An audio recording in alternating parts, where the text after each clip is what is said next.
Hi, welcome to the channel. My name is Jolene, and I had it. If anybody was wondering, I was trying to do a live, but to no avail. I don't know how quite to do it, so that's okay. Just things didn't work out.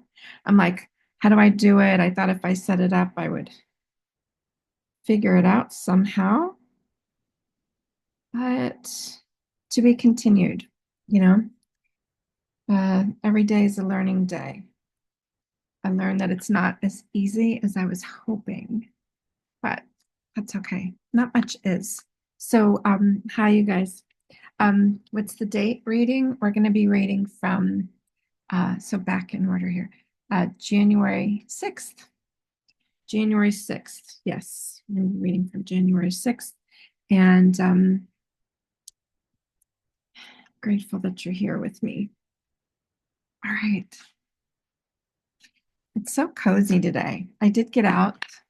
They did clear the roads.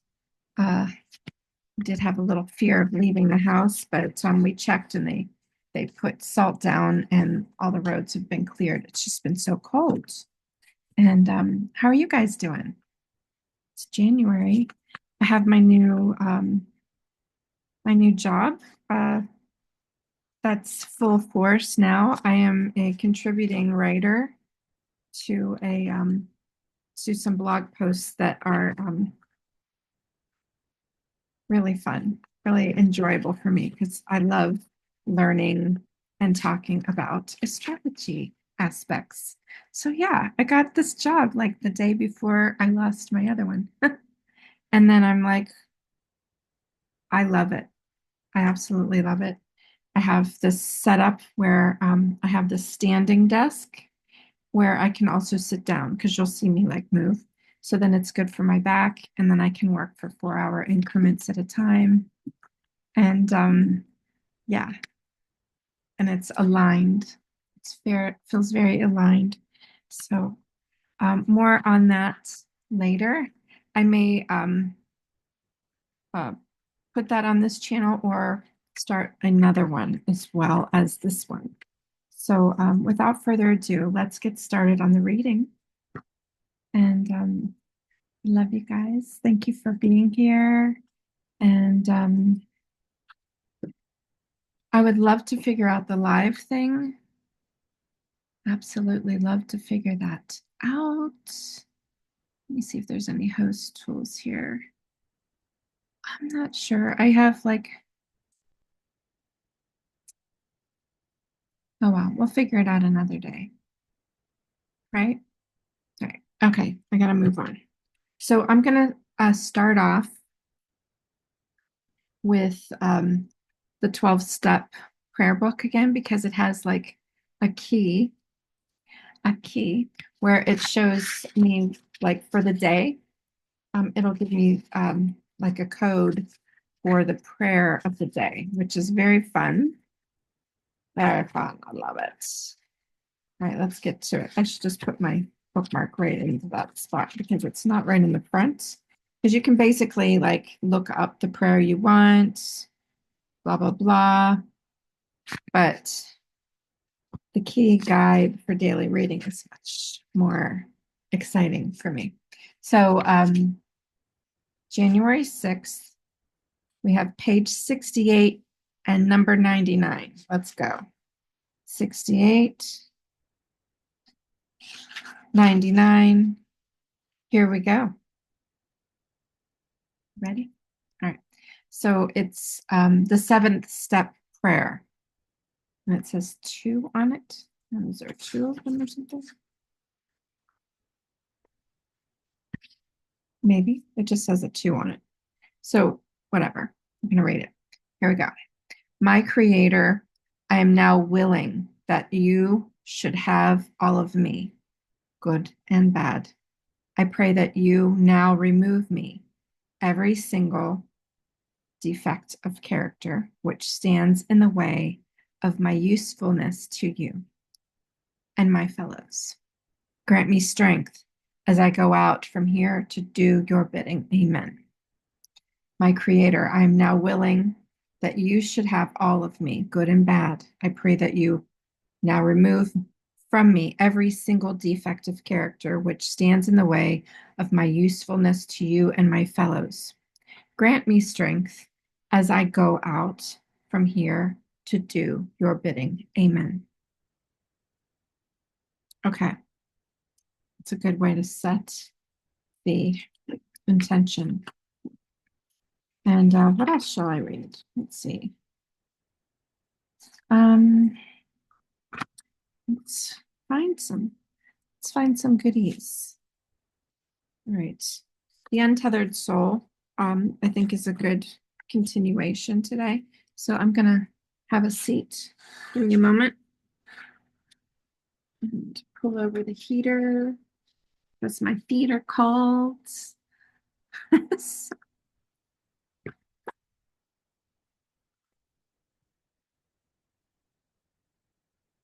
all righty, very good, very nice.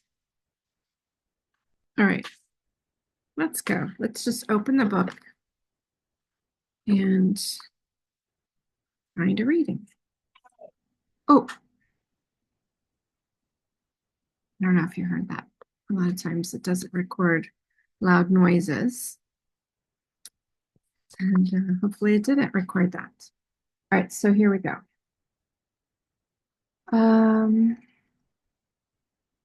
This will be from the chapter of The Secrets of the Spiritual Heart from an Untethered Soul. All right, so we'll start on page 57 for my age. So, because I don't know what I'm getting into. Let's see here. Okay, here it is. I'm in the midway, right in the middle, starting here. So, and you can, feel welcome to read this with me. So if you want to pause this video to read it with me, I welcome you to do that too. All right, so here we go. So you have a choice. Do you want to try to change the world so it doesn't disturb your samskaras, or are you willing to go through this process of purification? Don't make decisions based on stimulated blockages. Don't make decisions based on stimulated blockages. Learn to be centered enough to just watch this stuff come up. Once you sit deeply enough inside to stop fighting the stored energy patterns, they'll come up constantly and pass right through you. They'll come up during the day, and they'll even come up in your dreams. Your heart will become accustomed to the process of releasing and cleansing. Just let all that happen. Get it over with. Don't process them one by one. That's too slow. Stay centered behind them and let go. Stay centered behind them and let go. Just like the physical body purges bacteria and other foreign matter, the natural flow of your energy will purge the stored patterns from your heart. So your reward is a permanently open heart. There is no more valve. You live in love. It feeds you and strengthens you. This is an open heart. This is the instrument of the heart as it was meant to be. Allow yourself to experience every note the heart can play. If you relax and release, the purification of your heart is a wonderful thing. So that sounds like it's about allowing and letting go. So let me just continue. So set your eyes on the highest state you can imagine and don't take them off. If you slip, just get back up. It doesn't matter. The very fact that you even want to go through this process of freeing the energy flow means you are great. You will get there. Just keep letting go. So let go and let God. Let the flow happen. It's going to happen anyhow. So when we grip onto things, when I grip onto things, I know like I mess it up if I try to overdo, or if I don't keep busy with my own self, then I start to med into other people's business where I don't belong. But finding ways to serve them is serving myself as well. That's even as simple as cleaning the dishes. So let me go back into the very beginning of this chapter for myself so that I'm interested to see like what. So that was the end of that chapter. Okay. But I'm going to go to the very beginning of The Secrets of the Spiritual Heart, chapter 6, and just start there so I can get like a little bit of context and share that with you. Okay, let's see where we're at. So very few people understand the heart. In truth, the heart is one of the masterpieces of creation. It's a phenomenal instrument. It has the potential to create vibrations and harmonies that are far beyond the beauty of pianos or strings or flutes. You can hear an instrument, but you feel your heart. If you think that you feel an instrument, it's only because it touched your heart. You and your heart, you are an instrument made of extremely subtle energy that few people come to appreciate. So you can hear an instrument, but you feel your heart. So if you think that you feel an instrument, it's only because it touched your heart. So your heart is an instrument made of extremely subtle energy that few people come to appreciate.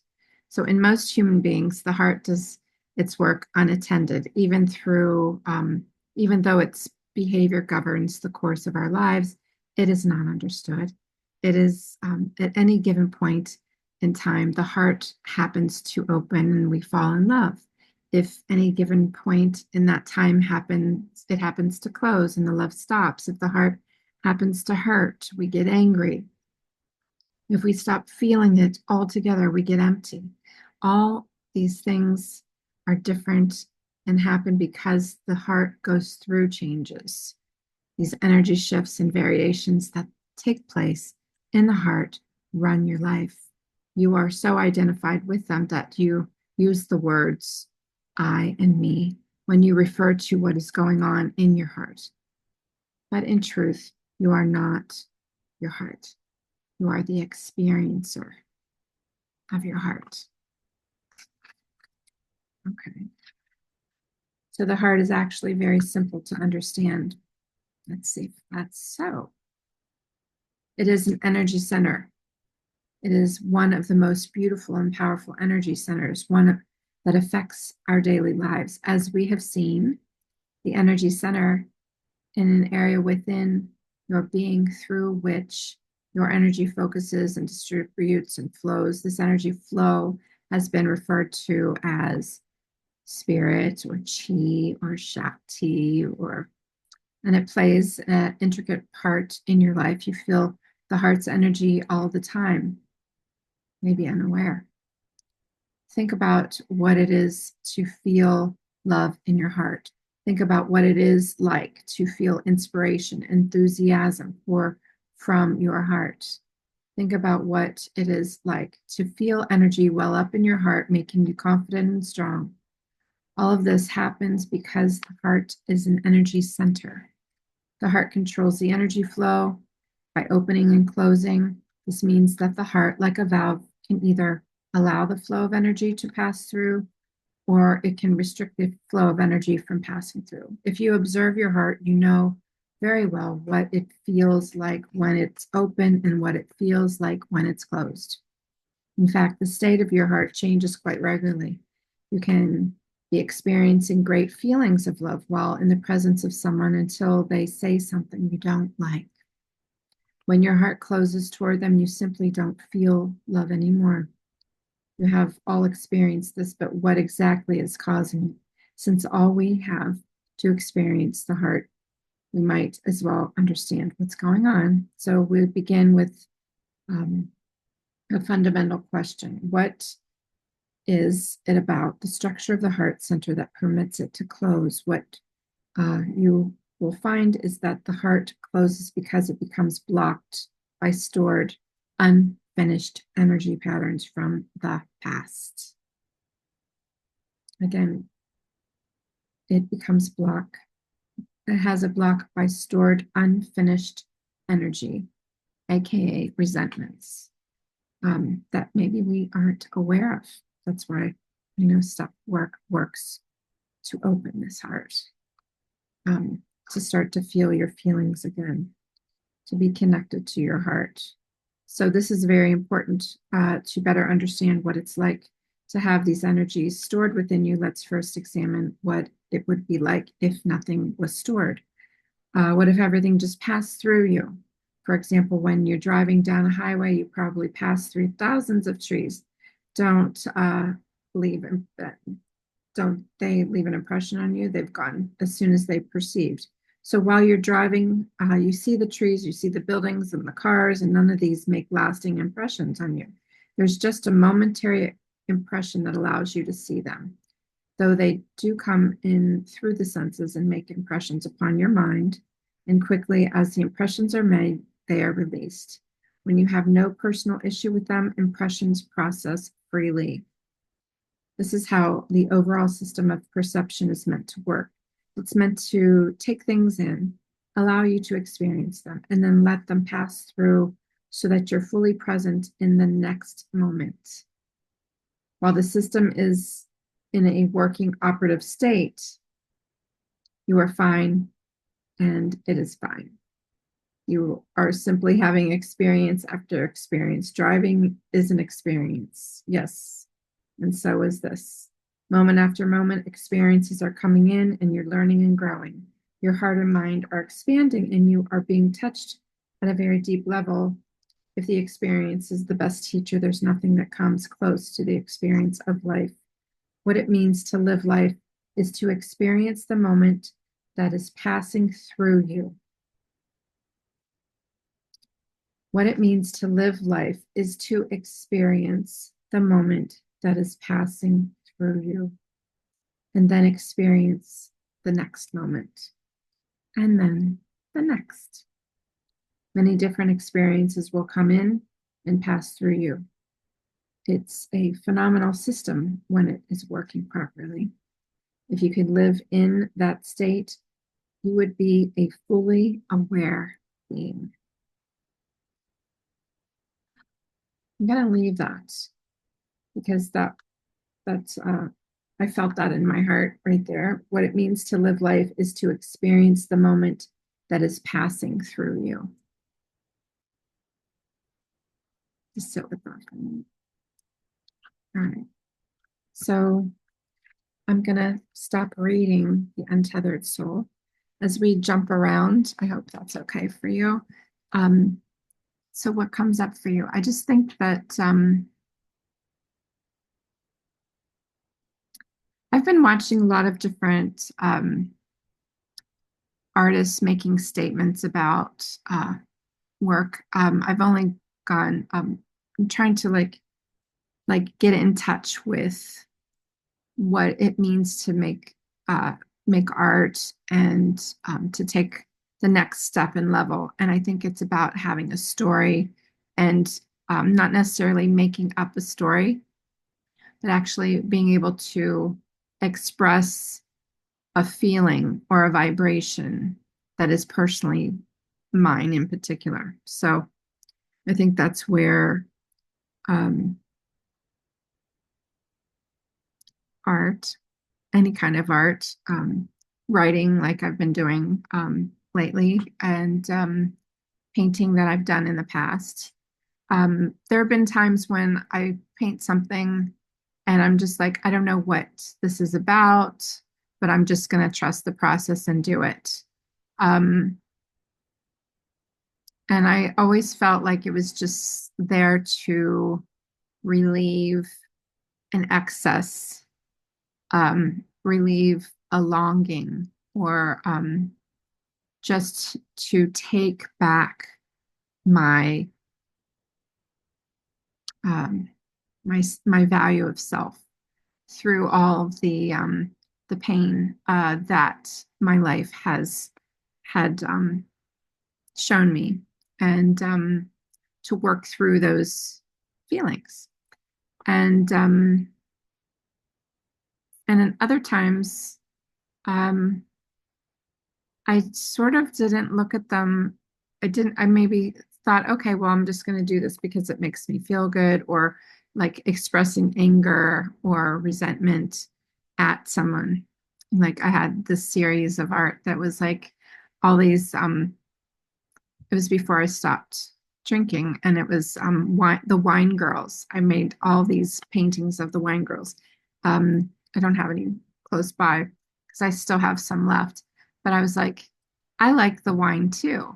And it started saying she likes the wine too. It's because I was so angry at um, my ex-husband at the time, because we were in the restaurant business, and I had studied wine, and he always pshawed me like, oh, you're gonna go work to McDonald's. Like it was very like a degrading time, but I mean I had my part in it too. I was angry all the time, and I stayed in that relationship. But during the divorce part, I started painting again, because the I was angry that my painting had funded the restaurants that he ran and still to this day does. And I don't have anything from that, which I didn't want anything because I was so mad. But it's like throwing, like, who do I relate to in that instance was like Stella got her new groove on,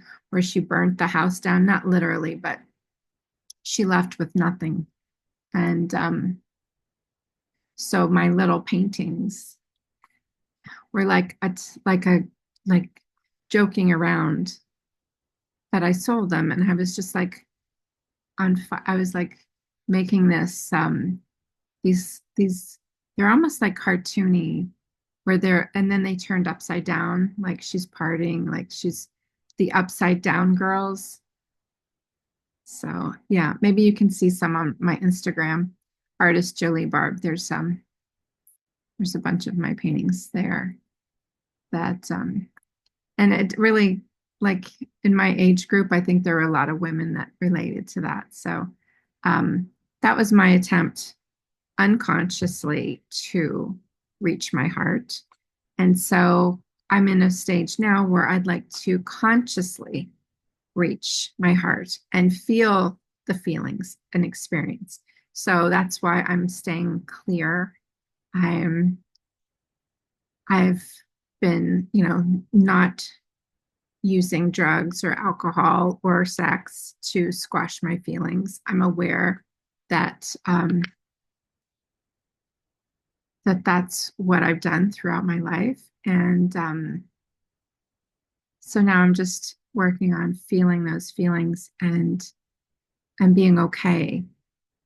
I'm not panicking or if I have fear coming up that I don't um,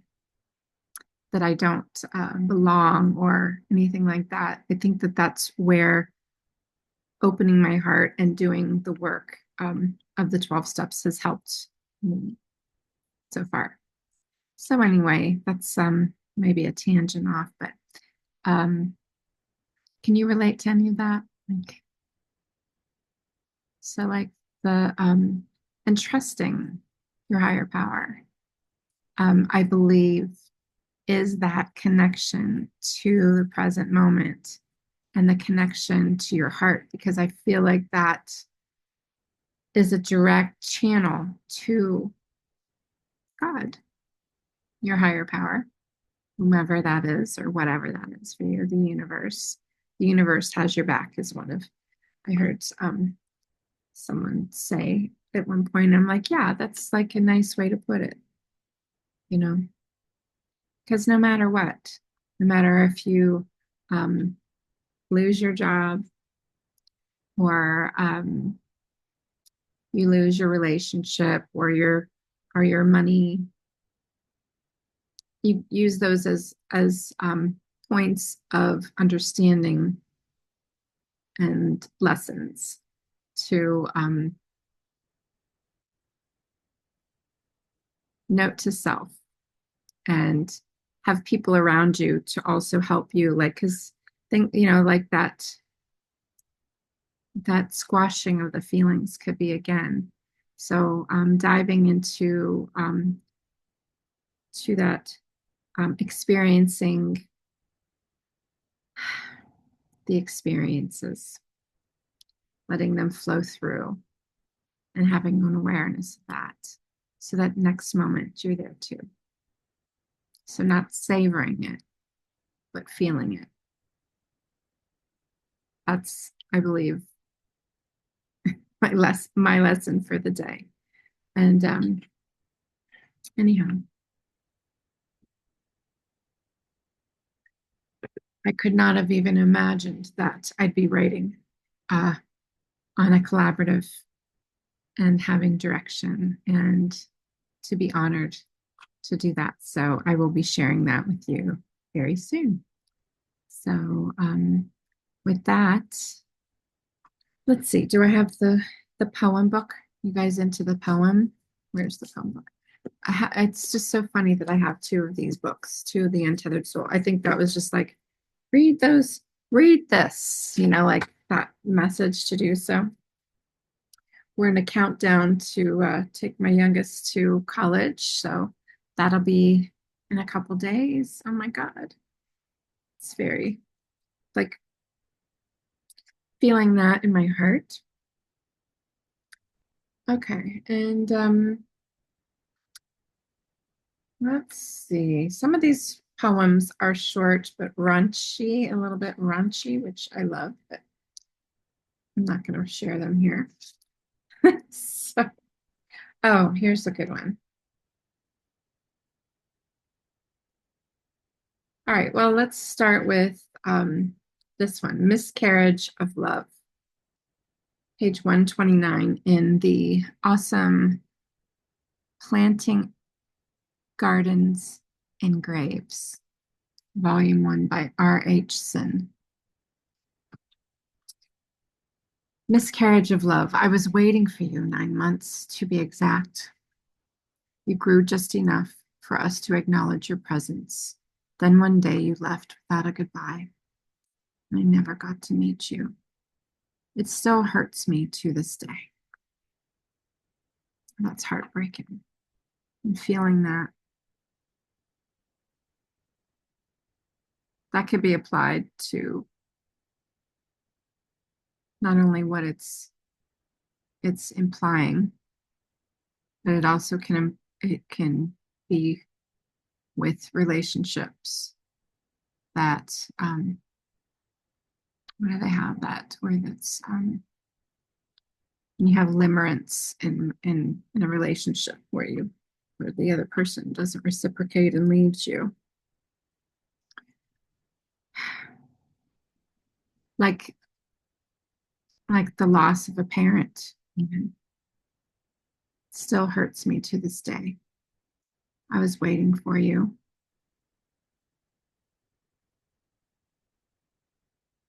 Then one day you left without a goodbye, and I never got to meet you.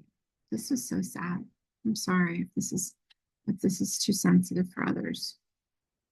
So then there's this poem here. It's page 128, and it says hiding. It says, hiding my anger is a mask that hides my pain. And you're angry and you don't know why. Anger is a mask that hides pain. It hides it from you too. It hides it from everyone.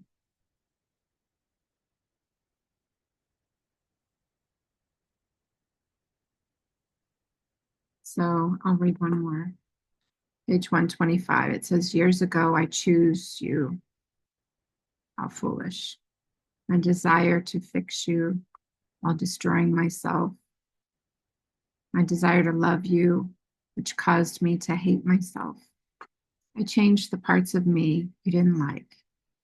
I left myself behind to search for you.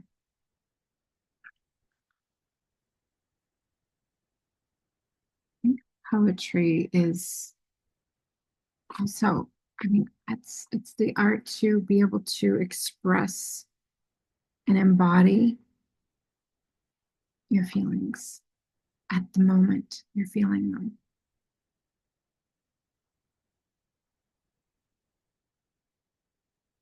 Potentially page 118.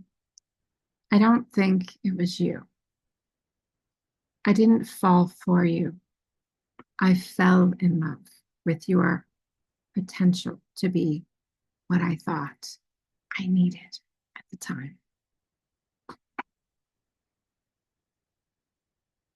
Insightful. It's kind of a dark place to leave. And my cat is now climbing through some things she shouldn't be. Hopefully she doesn't knock things down. But I'm going to go ahead and end there. God grant us serenity to accept things we can't change. We can't change other people, places, and things outside of us. We can't change their perceptions or their actions or their attitudes. Or I'm firing you. So that's no.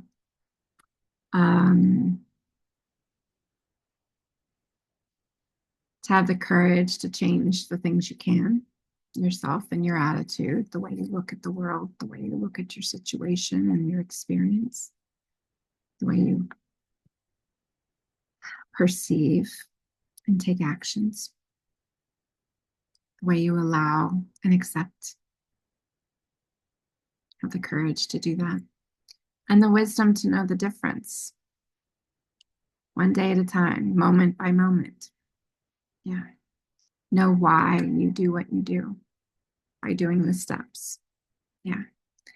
Know what your deepest fears are by doing the steps. Get there.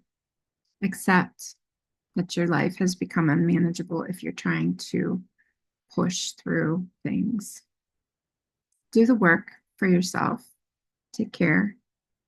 Pay your rent and your mortgage and your help other people and cook the dinners, buy the groceries, love yourself and hug your cat or dog. Hold your child's hand. Tell them it's okay, even if it's not okay. And just be present for yourself. All right. Anyway, I love you. And I'll see you, God willing, tomorrow with another reading. Oh, please like and subscribe if you haven't already. Makes me so happy. I really appreciate you, and hugs. Join